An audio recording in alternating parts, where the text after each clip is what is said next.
Wong was born Wong Jumsum, 6, Chinese, Jiatping, Wong 4 Zom 3 Sam 1, Cantonese Yale, Wong Jam Sam, in Panyu, in what now is part of Guangzhou, China. He migrated to Hong Kong with his family in 1949-7. He completed his secondary education at La Salle College. In 1963, he graduated from the Chinese Department, Faculty of Arts of the University of Hong Kong. Wong received an MPhil degree from the University of Hong Kong in 1983 for his study in Cantonese opera. In May 2003, in the midst of his fight with lung cancer, he obtained a PhD degree from the Department of Sociology, University of Hong Kong. The title of his thesis was The Rise and Decline of Cantopop, a study of Hong Kong popular music, 1949 to 1997. Wong participated in a variety of media fields including advertising, movies, and music. Nicknamed a genius, Chinese, Jiatping, Gui Tu Koi 4, Cantonese Yale, Gui Choi Lit. Ghost talent. For his prodigious abilities, he was best known for his achievements as a lyricist of Cantonese songs in Hong Kong.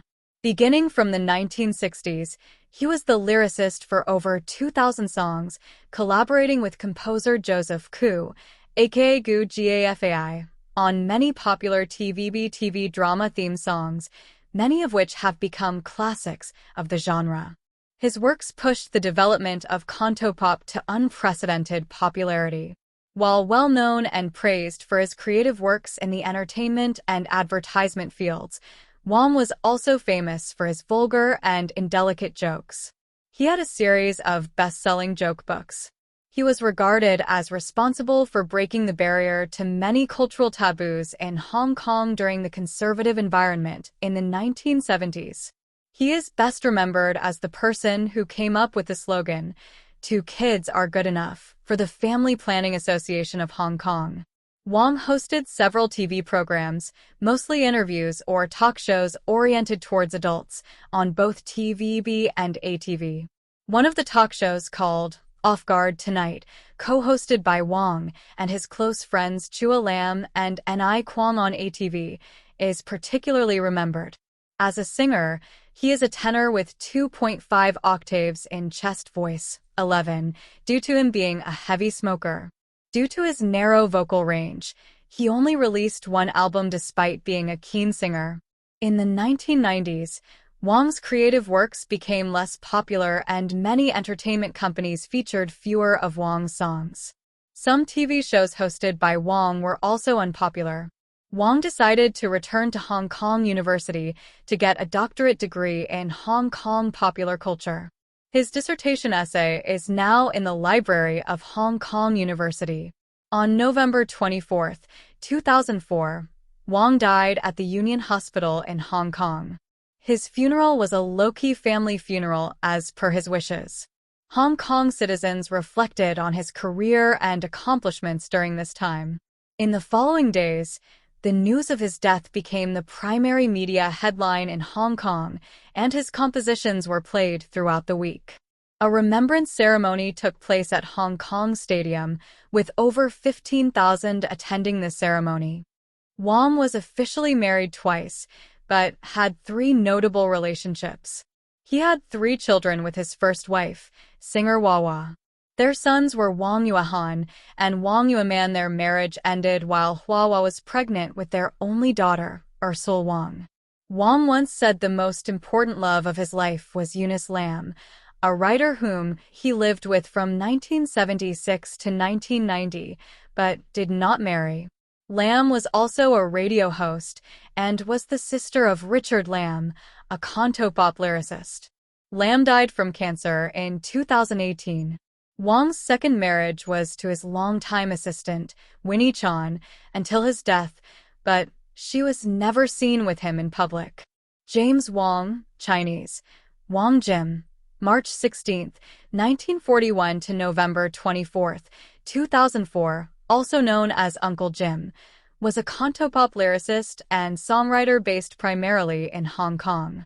Beginning from the 1960s, He was the lyricist for over 2,000 songs, collaborating with songwriter Joseph Gu Gafai on many popular television theme songs, many of which have become classics of the genre. His work propelled cantopop to unprecedented popularity. He was also well-known in Asia as a columnist, actor, film director, screenwriter, and talk show host. He took part in creative directing positions within the entertainment industry in Hong Kong. He appeared on Bok Man Fuyang with Petrina Feng and won HK $1.000.000 on July 15, 2001. James Wong died on November 24, 2004 of lung cancer after a 4-year battle at the age of 64. James Wong was a Hong Kong actor, writer, and songwriter.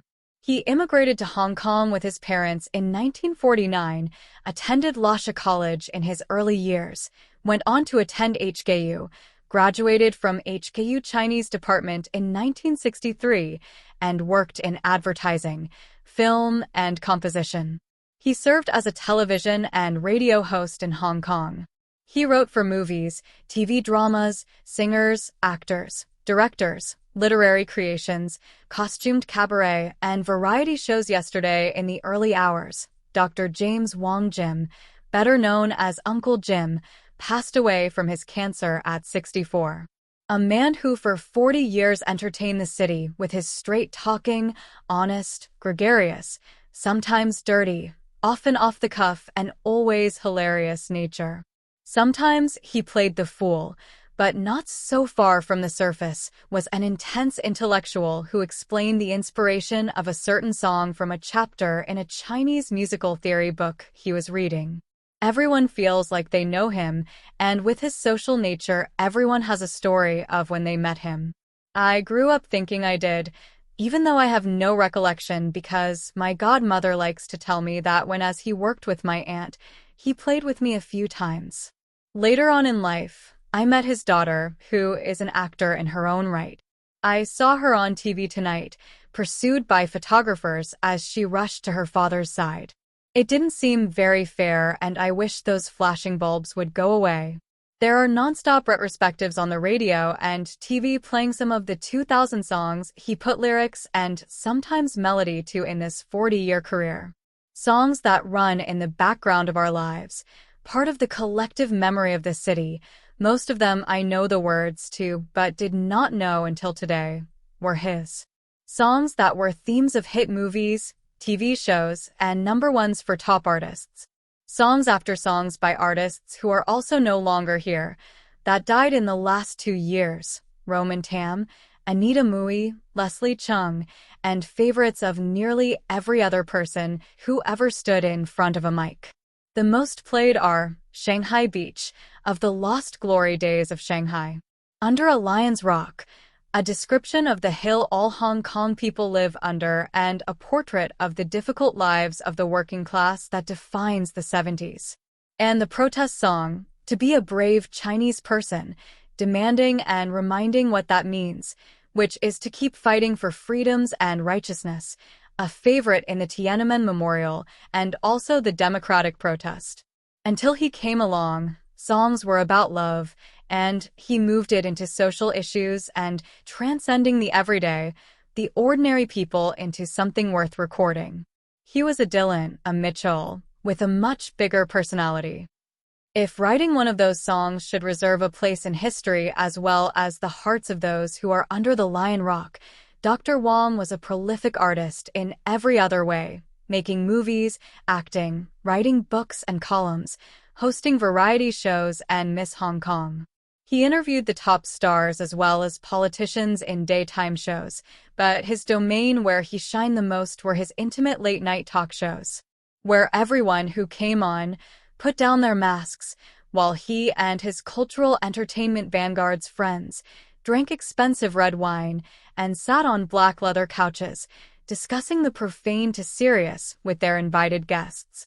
And as much as he liked to talk about sex, he was the first to come out and speak about AIDS, condoms, and safe sex on television.